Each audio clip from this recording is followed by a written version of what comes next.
ये आकाशवाणी पटना है। अब आप खालिद रशीद से प्रादेशिक समाचार सुनिए। पहले मुख्य समाचार। जानी मानी अभिनेत्री आशा पारेख को वर्ष 2020 के लिए भारतीय सिनेमा का सर्वोच्च सम्मान दादा साहब फाल्के पुरस्कार दिया जाएगा। राज्य मंत्रिमंडल ने विभिन्न विभागों में 16,000 नई नौकरियों को मंजूरी दी। राजस्व और भूमि सुधार विभाग में सबसे अधिक 6,300 पद सृजित किए गए। नर्सिंग और फार्मेसी के छात्र छात्राओं को इंटर्नशिप के दौरान 1,500 रूपये छात्रवृत्ति दिए जाने को भी मंत्रिमंडल ने मंजूरी दी। और 20 अक्टूबर को होने वाले दूसरे चरण के नगर निकाय चुनाव के लिए चुनाव चिन्ह का आवंटन 30 सितंबर को किया जाएगा। प्रत्याशी 29 सितंबर तक नाम वापस ले सकते हैं। अब समाचार विस्तार से। जानी मानी अभिनेत्री आशा पारेख को वर्ष 2020 के लिए भारतीय सिनेमा जगत के सबसे बड़े सम्मान दादा साहब फाल्के पुरस्कार प्रदान किया जाएगा। इसकी घोषणा सूचना और प्रसारण मंत्री अनुराग ठाकुर ने की। 68वें नेशनल फिल्म अवार्ड्स में इस बार दादा साहब फाल्के अवार्ड प्रख्यात फिल्म अभिनेत्री जिन्होंने 95 से ज्यादा फिल्में की हैं आशा पारेख जी को दिया जा रहा है। मैं इनको बहुत बहुत बधाई और शुभकामनाएं देता हूं। 30 सितंबर को दिल्ली में भारत की राष्ट्रपति Shrimati Draupadi Murmu ji national film awards भी देंगी और दादा साहब फाल्के अवार्ड के भी विजेता आशा पारेख जी को उस समय सम्मानित किया जाएगा। 68वां राष्ट्रीय फिल्म पुरस्कार समारोह इस महीने की 30 तारीख को आयोजित किया जाएगा। राष्ट्रपति द्रौपदी मुर्मू फिल्म पुरस्कार प्रदान करेंगी। सुनते हैं आशा पारेख के जीवन और फिल्म कृतियों पर एक रिपोर्ट। रंग रंग के फूल खिले मोहे भाए कोई रंग अब आन मिलो सजना, आन मिलो सजना। तेरे कारण मेरे साजन, तेरे कारण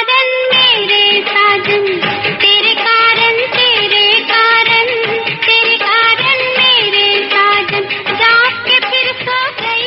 आशा पारेख का जन्म 2 अक्टूबर 1942 को हुआ था। कम उम्र में ही उन्होंने पंडित बंसीलाल भारती सहित कई शिक्षकों से नृत्य सीखा। आशा पारेख ने अपने करियर की शुरुआत बाल कलाकार के रूप में की थी। प्रसिद्ध फिल्म निर्देशक बिमल रॉय ने उन्हें 10 साल की उम्र में 1952 की फिल्म माँ में लिया और फिर उन्हें 1954 की फिल्म बाप बेटी में दोहराया। उसके बाद उन्होंने कुछ और बाल भूमिकाएं की। 16 साल की उम्र में उन्होंने नायिका के रूप में अपनी शुरुआत की। उनकी पहली फिल्म 1959 की दिल देके देखो थी, जिसने उन्हें एक बड़ा सितारा बना दिया। उसके बाद जब प्यार किसी से होता है, फिर वही दिल लाया हूँ, तीसरी मंजिल, बहारों के सपने, प्यार का मौसम, कारवां, दो बदन, चिराग, मैं तुलसी तेरे आंगन की, पगला कहीं का और कटी पतंग जैसी अनेक सुपरहिट फिल्में दर्शकों को उन्होंने दी। मेरे सोना रे सोना रे सोना रे, दे दूंगी जान जुदा मत होना रे। मैंने तुझे जरा देर में जाना, हुआ कसूर खफा मत होना रे। मैंने तुझे जरा देर में जाना, हुआ कसूर खफा मत होना रे। फिल्मों में उनके योगदान के लिए उन्हें अनेक पुरस्कारों के अलावा भारत सरकार की ओर से दिए जाने वाले चौथे सर्वोच्च पुरस्कार पद्मश्री से 1992 में सम्मानित किया गया। और अब 68वें राष्ट्रीय फिल्म पुरस्कार समारोह में 30 सितंबर को राष्ट्रपति द्रौपदी मुर्मू आशा पारेख को सर्वश्रेष्ठ फिल्म पुरस्कार दादा साहेब फाल्के से सम्मानित करेंगी। समाचार कक्ष से मैं नईम अख्तर।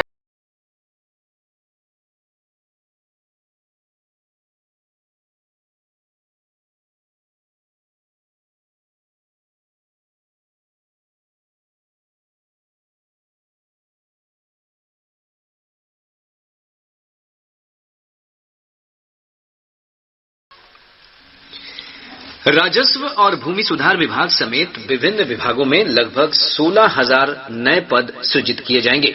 मुख्यमंत्री नीतीश कुमार की अध्यक्षता में मंत्रिमंडल की बैठक में ये फैसला लिया गया। बैठक में 6,300 विशेष सर्वेक्षण अमीन बहाल करने के लिए मंजूरी दे दी गई है। कैबिनेट के अन्य फैसलों के अनुसार विधायकों और विधान पार्षदों को अब प्रत्येक वर्ष 30,000 यूनिट मुफ्त बिजली मिलेगी। नर्सिंग और फार्मेसी के छात्र छात्राओं को इंटर्नशिप के दौरान 1,500 रूपये छात्रवृत्ति दिए जाने को भी मंत्रिमंडल ने मंजूरी दी है। राज्य में 20 अक्टूबर को होने वाले दूसरे चरण के नगर निकाय चुनाव को लेकर नामांकन पत्रों की जांच का काम समाप्त होने के बाद आज से 29 सितंबर तक नामांकन पत्र वापस लिए जा सकेंगे। अंतिम रूप से उम्मीदवारों की सूची का प्रकाशन और चुनाव चिन्ह का आवंटन 30 सितंबर को होगा। दूसरे चरण में 20 अक्टूबर को मतदान होगा और 22 अक्टूबर को मतों की गिनती की जाएगी। इस चरण में 23 जिलों की 80 नगर निकायों में चुनाव होना है। इनमें 17 नगर निगम, 2 नगर परिषद और 49 नगर पंचायत शामिल हैं। राज्य निर्वाचन आयोग से प्राप्त जानकारी के अनुसार पटना नगर निगम चुनाव में नामांकन पत्रों की जांच के बाद महापौर के लिए 33, उप महापौर के लिए 16 और पार्षद पद के लिए 503 उम्मीदवार मैदान में हैं। इधर 10 अक्टूबर को होने वाले पहले चरण के चुनाव के लिए राजनीतिक सरगर्मी तेज हो गई है। प्रत्याशी अपने पक्ष में मतदाताओं को गोलबंद करने के लिए लगातार जनसंपर्क अभियान चला रहे हैं।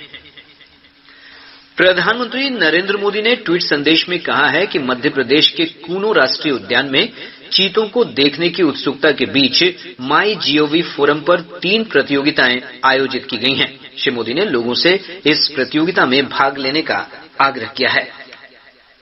चीतों को लेकर जो हम अभियान चला रहे हैं, आखिर उस अभियान का नाम क्या होना चाहिए? क्या हम इन सभी चीतों के नामकरण के बारे में भी सोच सकते हैं कि इनमें से हर एक को किस नाम से बुलाया जाए? वैसे ये नामकरण अगर ट्रेडिशनल हो तो काफी अच्छा रहेगा, क्योंकि अपने समाज और संस्कृति, परंपरा और विरासत से जुड़ी हुई कोई भी चीज हमें सहज ही अपनी ओर आकर्षित करती है। यही नहीं, आप ये भी बताएं आखिर इंसानों को एनिमल्स के साथ कैसे बिहेव करना चाहिए। हमारी फंडामेंटल ड्यूटीज में भी तो रिस्पेक्ट फॉर एनिमल्स पर जोर दिया गया है। मेरी आप सभी से अपील है कि आप इस कंपटीशन में जरूर भाग लीजिए। क्या पता इनाम स्वरूप चीते देखने का पहला अवसर आपको ही मिल जाए।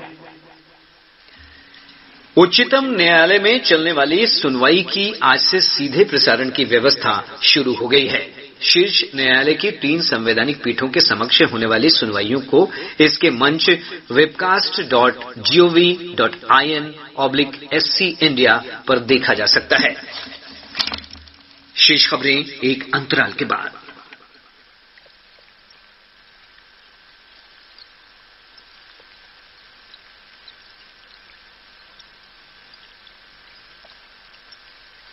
आयुष्मान भारत देश के किसी भी हिस्से के मरीज को देश के किसी भी कोने में लाभ सुनिश्चित करती है, और जो पहले असंभव चला चला से हटका भैया, लाचार नहीं बहना और भैया, हर कोने में पहुंच रहा है सेहत का वरदान।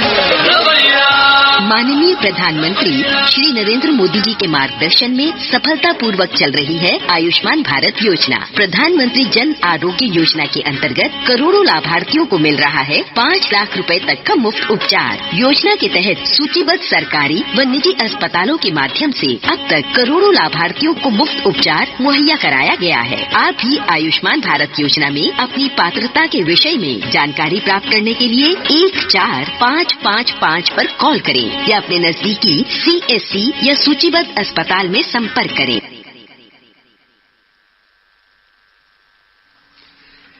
प्रादेशिक समाचार आप आकाशवाणी पटना से सुन रहे हैं। भारत का सबसे बड़ा लोक सेवा प्रसारक आकाशवाणी देश की स्वतंत्रता के बाद पिछले 75 वर्षों से लोगों तक सूचना और समाचार पहुंचा रहा है। और अब आकाशवाणी समाचार आजाद भारत की बात आकाशवाणी के साथ श्रृंखला की आज की कड़ी में हम आत्मनिर्भर भारत अभियान के अंतर्गत विश्व आपूर्ति श्रृंखला बाजार में भारतीय उत्पादों को प्रोत्साहित करने की दिशा में की गई पहल पर चर्चा करेंगे। आज हम इस तथ्य को जानेंगे कि कोविड महामारी के दौरान भारत आत्मनिर्भर होकर कैसे उभरा। आत्मनिर्भर भारत अभियान प्रधानमंत्री नरेंद्र मोदी के न्यू इंडिया की परिकल्पना को साकार करता है। इसका उद्देश्य देश को वैश्विक अर्थव्यवस्था का महत्वपूर्ण और बड़ा हिस्सा बनाना तथा ऐसी नीतियों को लागू करना है जो प्रभावी, प्रतिस्पर्धी, लचीली और आत्मनिर्भर हों। प्रधानमंत्री नरेंद्र मोदी ने 12 मई 2020 को देश में कोविड महामारी से मुकाबले के लिए लिए 20 लाख करोड़ रुपए के विशेष व्यापक आर्थिक पैकेज की घोषणा की। आत्मनिर्भर भारत अभियान के अंतर्गत सरकार ने सूक्ष्म, लघु और मध्यम उद्यम, कृषि, मत्स्य और खाद्य प्रसंस्करण जैसे विभिन्न क्षेत्रों को सहयोग देने के लिए कई उपाय किए। इस अभियान में गरीब, किसान और प्रवासी मजदूरों पर भी विशेष ध्यान दिया गया। देश की आत्मनिर्भरता इस तथ्य से ही स्पष्ट है कि मार्च 2020 से पहले व्यक्तिगत सुरक्षा उपकरण किट के शून्य उत्पादन से प्रतिदिन 5 लाख से अधिक पीपीई किट का उत्पादन करने की क्षमता देश में विकसित हुई। देश में कोविड महामारी की शुरुआत में एक ही जांच प्रयोगशाला थी, जो बढ़कर 3,300 से अधिक हो गई है। भारत दुनिया भर में सबसे सस्ती RT-PCR जांच करता है। सरकार ने N95 मास्क, दवाइयां और भारत में निर्मित वेंटिलेटर और उनकी उपलब्धता के लिए दिन रात कार्य किया है।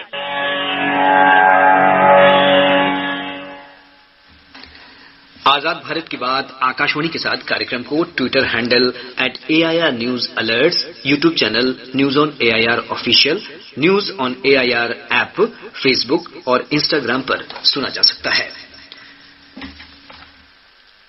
मौसम विभाग ने पश्चिम चंपारण, पूर्वी चंपारण, पटना, नालंदा, गया और कटिहार समेत राज्य के अधिकतर भागों में आज मेघ गर्जन के साथ वज्रपात की चेतावनी जारी की है। इधर पटना और उसके आसपास के क्षेत्रों में अत्यधिक आर्द्रता के कारण लोगों को उमस भरी गर्मी का सामना करना पड़ रहा है। इधर पिछले 24 घंटों के दौरान मधेपुरा के उदा किशुनगंज समेत विभिन्न स्थानों पर अत्यधिक वर्षा दर्ज की गई। उदा किशुनगंज में 52.2 मिलीमीटर, मधेपुरा में 44.2 और सिंहेश्वर में 40.8 मिलीमीटर वर्षा हुई है। मौसम विज्ञान केंद्र पटना के वैज्ञानिक दिनेश कुमार भारती ने बताया कि अगले 24 घंटों के दौरान राज्य के अधिकांश हिस्सों में हल्की से मध्यम बारिश की संभावना है। अगले 24 घंटों के दौरान प्रदेश के उत्तर मध्य, उत्तर पूर्व और दक्षिण पश्चिम भागों के 1 या 2 स्थानों पर एवं उत्तर पश्चिम, दक्षिण मध्य और दक्षिण पूर्व भागों के कुछ स्थानों पर हल्की से मध्यम स्तर की वर्षा होने का पूर्वानुमान है। साथ ही प्रदेश के उत्तर पश्चिम, दक्षिण मध्य और दक्षिण पूर्व भागों के 1-2 स्थानों पर आकाशीय बिजली के साथ मेघ गर्जन भी होने की संभावना है। राज्य के विभिन्न भागों में वर्षा के कारण कमला बलान, कोसी, महानंदा और परमान नदी के जलस्तर में विभिन्न स्थानों पर बढ़ोतरी दर्ज की गई है। केंद्रीय जल आयोग के अनुसार कमला बलान नदी के जलस्तर में मधुबनी के झंझारपुर में बढ़ोतरी दर्ज की गई। नदी का जलस्तर खतरे के निशान से 17 सेंटीमीटर ऊपर दर्ज किया गया। इधर कोसी नदी का जलस्तर सुपौल के बसुआ और कटिहार के कुर्सेला में लगातार बढ़ रहा है। महानंदा नदी के जलस्तर में पूर्णिया के ढेंगरा घाट और कटिहार के झावा में वृद्धि दर्ज की गई है। जमुई जिले में सुरक्षा बलों ने चरखा पत्थर थाना इलाके से नक्सलियों के ठिकाने से 2 देसी राइफल और 3 गोली तथा कई नक्सली सामान बरामद किए हैं। पुलिस और सुरक्षा बलों द्वारा क्षेत्र के कथावर जंगल में नक्सलियों के खिलाफ अभियान चलाया जा रहा है। मुख्यमंत्री नीतीश कुमार ने बच्चों की गंभीर बीमारी आनुवांशिक मस्कुलर डिस्ट्रॉफी से पीड़ित 75 बच्चों को वित्तीय सहायता प्रदान की। इसके अंतर्गत प्रत्येक बच्चे के इलाज के लिए उनके अभिभावकों को 6-6 लाख रुपए सीधे उनके बैंक खाते में आज भेजे गए। अररिया जिले में डीजल अनुदान के लिए लगभग 13,000 किसानों के आवेदन अस्वीकृत कर दिए गए हैं। जिला कृषि पदाधिकारी के अनुसार सही तरह से कागजात नहीं लगाने के चलते ये आवेदन अस्वीकृत किए गए हैं। बेगूसराय जिले में पुलिस ने भारी मात्रा में शराब जब्त की है। सुपौल पुलिस ने जिले के मरौना थाना क्षेत्र के अलग अलग गांव से 5 वारंटी को गिरफ्तार किया है। ये सभी काफी दिनों से फरार चल रहे थे। और अब अंत में मुख्य समाचार एक बार फिर। जानी मानी अभिनेत्री आशा पारेख को वर्ष 2020 के लिए भारतीय सिनेमा का सर्वोच्च सम्मान दादा साहब फाल्के पुरस्कार दिया जाएगा। राज्य मंत्रिमंडल ने विभिन्न विभागों में 16,000 नई नौकरियों को मंजूरी दी। राजस्व और भूमि सुधार विभाग में सबसे अधिक 6,300 पद सृजित किए गए। नर्सिंग और फार्मेसी के छात्र छात्राओं को इंटर्नशिप के दौरान 1,500 रुपए छात्रवृत्ति दिए जाने को भी मंत्रिमंडल ने मंजूरी दी। और 20 अक्टूबर को होने वाले दूसरे चरण के नगर निकाय चुनाव के लिए चुनाव चिन्ह का आवंटन 30 सितंबर को किया जाएगा। प्रत्याशी 29 सितंबर तक नाम वापस ले सकते हैं। इसके साथ ही आकाशवाणी पटना से प्रसारित प्रादेशिक समाचार का ये अंक समाप्त हुआ।